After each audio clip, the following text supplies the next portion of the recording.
السلام عليكم. وعليكم السلام ورحمة الله. رمضان مبارك. بارك الله فيك يا أحمد، كيف ما حالك؟ شاء الله الحمد لله. من وين أخوي؟ أنا من فلسطين، نابلس. ما شاء الله ما شاء الله، أحلى ناس وأفضل ناس. إن شاء الله يوم في أيام غريبة نصلي في قدس إن شاء الله بإذن في الله. الأقصى عزيزا محررا إن شاء الله. بإذن الله بإذن الله. أنا مقيم في إسطنبول، آه. أدرس في التفسير وعلوم القرآن الكريم في جامعة ما إسطنبول. شاء الله ما شاء الله 29/5. ما شاء الله. نورتونا والله. بارك الله تنوروا قناتنا وتنوروا إن شاء الله مشاهدينا. هذا المكان شو اسمه؟ احنا هنا في سبيكر كورنر. سبيكر كورنر، نعم. في لندن. في لندن، نعم. الحديقة هذه اسمها هايد بارك. هايد بارك. ممتاز. من اشهر الحدائق يعني في بريطانيا وفي العالم برضه، يعني مشهوره جدا. أنا بقابلك. عاوز اسالكم ان شاء الله يعني تفضل. ما هي ليله القدر؟ يعني على الأرجح في أقوال أهل العلم أنه ليلة القدر هي ليلة 27 من رمضان. ولأن الأمر موضع خلاف، فالنبي صلى الله عليه وسلم كان يقوم العشر الأواخر، نعم. يعتكفها في المسجد صلى الله عليه وسلم. وفي العام الذي قبض فيه اعتكف 20 الأخيرة، نعم. وهو يتحرى ليلة القدر. النبي قال التمسوها في الأوتار، يعني الأيام الفردية من العشر الأواخر في رمضان. ليلة القدر من اسمها القدر، نعم. فيها نزل أعظم كتاب صاحب أعظم قدر، نعم. على نبي له أعظم قدر، نعم. لأمة صاحبة أعظم قدر، كنتم خير أمة أخرجت للناس. وهذه الليلة فيها يمكن لكل واحد فينا أن يبلغ أعظم قدر في الجنة عند الله عز وجل. فهي ليلة القدر ترفع أقدار الناس، ترفع أقدار المؤمنين. هل تغير الحياه في الدنيا ايضا وفقط في الاخره؟ هي يعني في الدنيا هل ممكن يتغير حالك في الدنيا اذا ان شاء الله حضرت ليله القدر؟ هو عموما أخي، يعني والذين جاهدوا فينا، ربنا يقول والذين جاهدوا فينا لنهدينهم سبلنا. نعم. وفي هذا المعنى ليلة القدر يعني هي من أبرك الليالي، بل هي أعظم ليلة في كل العام. نعم. فإذا المسلم جاهد فيها وثابر على طاعة الله، الله يهديه، يوفقه، يعينه، ييسر أمره بإذن الله. نعتقد هذا لأن هذا وعد الله عز وجل.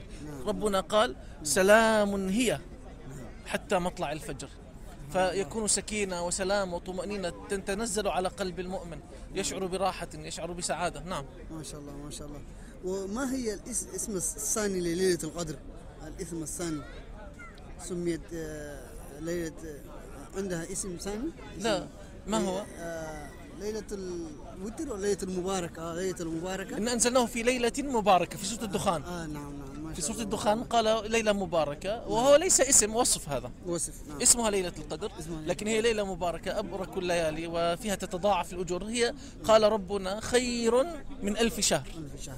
1000 شهر يعني 83 سنة، لكن هي لا تساوي 83 سنة، هي أكثر أكثر من 3. فكم لا ندري. يعني وربنا قال مثل الذين ينفقون أموالهم في سبيل الله كمثل حبة أنبتت 7 سنابل في كل سنبلة 100 حبة والله يضاعف لمن يشاء.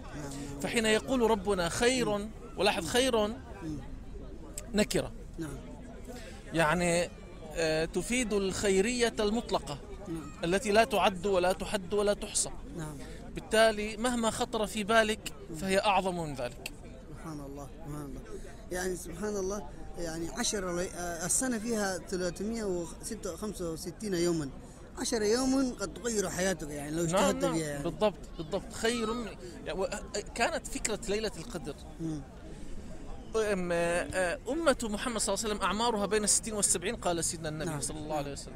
والأمم قبلنا كانت تعمر. نعم. فأبدلنا الله بليلة القدر سبحان الله. تضاعف أعمارنا.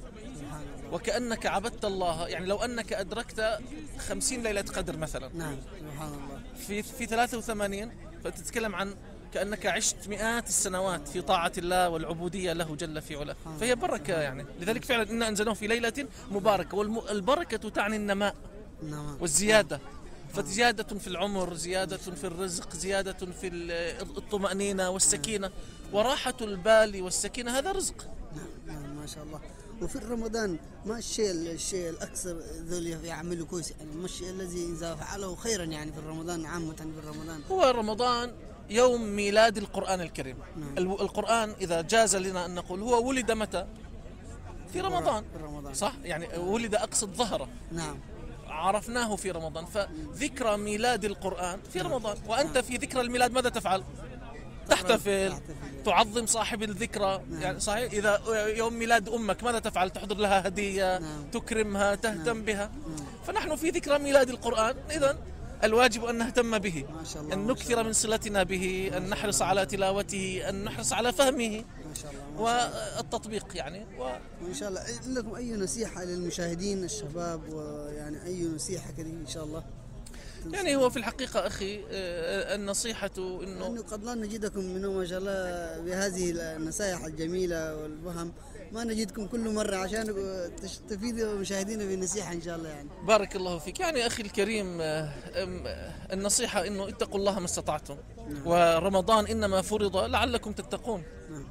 والصيام أخي هي أول عبادة فرضت في الجنة. سيدنا آدم كانت كلفه الله بأن لا يأكل من الشجرة، وهو معنى من معاني الصيام، أليس كذلك؟ نعم. فمن استطاع أن يصوم عن شهواته ورغباته يمكن أن يكون قادرا على أن يسوس حياته بشكل عام، أن يدير شأنه وأن يدير نفسه. فمن يضبط نفسه يضبط حياته ويضبط الآخرين. فبدأت خلافة الأرض بالصيام. وكذلك تريد أن تكون أنت إن شاء الله تزوجت يا أحمد؟ الحمد لله. تريد أن تكون خليفة في بيتك، قائد ناجح؟ أحسن الصيام إن شاء الله. فإذا أحسنت قيادة نفسك يمكنك أن تقود الأسرة والبيت. الشاب إذا أحسن الصيام كما يريد الله يمكن أن يقود حياته. بالتالي يضع برنامجا واضحا، هدفا واضحا، تخطيطا واضحا، وبإذن الله يصل. الحمد لله. لو ما مزوجين ماذا يحصل؟ قلت لك في دراسته، في عمله، في ترتيبه، في اختيار زوجته. ما شاء الله ما شاء الله. هذا من أهم الشيء الآن. نعم، يعني يصبح عنده رؤية واضحة، طريق واضح، خطة واضحة، بالتالي إن شاء الله يوفقه الله عز وجل. ما شاء الله. وربنا وعد، وهو أصدق من يعد. نعم في آيات الصيام: وإذا سألك عبادي عني فإني قريب أجيب دعوة الداعي إذا دعان. هذه الآية جاءت في آيات الصيام. فإذا تحققت من الصيام بكماله يعطيك الله ما تريد. يعني الصيام هو ما يريد. افعل ما يريد يؤتك ما تريد. سبحان الله. عرفت؟ ما شاء الله. بارك الله فيك. والله نورتونا والله، بارك الله فيكم. أحلى تحية لأريتريا ولأهلنا في أريتريا. آمين. جزاك الله خير. والله فلسطين إن شاء الله ربنا يفرجها عليهم. والله هذا امتحان ليس فقط لهم، إنه لنا أيضا. هو امتحان للأمة أخي. نعم إنه يعني هم في الامتحان، أهل فلسطين في الامتحان منذ 75 سنة. ونجحوا. بدليل أنهم ثابتون مرابطون صامدون، والأقصى بخير. يقيمون الصلاة فيه. لكن هذا الذي يحدث امتحان للأمة لا لهم. نعم والله امتحان لكل مسلم والله. لكل مسلم. والله بل وللإنسانية. والإنسانية للأسف رسبت في هذا الامتحان. هذه أوروبا التي تتغنى بالديمقراطية والحقوق الإنسان ورسبت في الامتحان. والله سبحان الله. بارك الله فيك يا أحمد. بارك الله فيكم، شكرا لكم كثيرا. وعندكم أي سوشيال ميديا؟ عندكم قنوات يوتيوب ولا تيك توك، أي حاجة يعني يستفيدوا منكم الناس؟ اللهم صل على سيدنا محمد. نعم، يكتبوا منجد أبو بكر. منجد أبو بكر. نعم إن شاء الله. في فيسبوك، في يوتيوب، ولا في انستغرام، في فيسبوك، وستكون في قناة قريبا إن شاء الله. أوكي. بارك الله. ستكون فيها خير كثير إن شاء الله. بارك الله. شكرا يا أحمد. بارك الله فيك.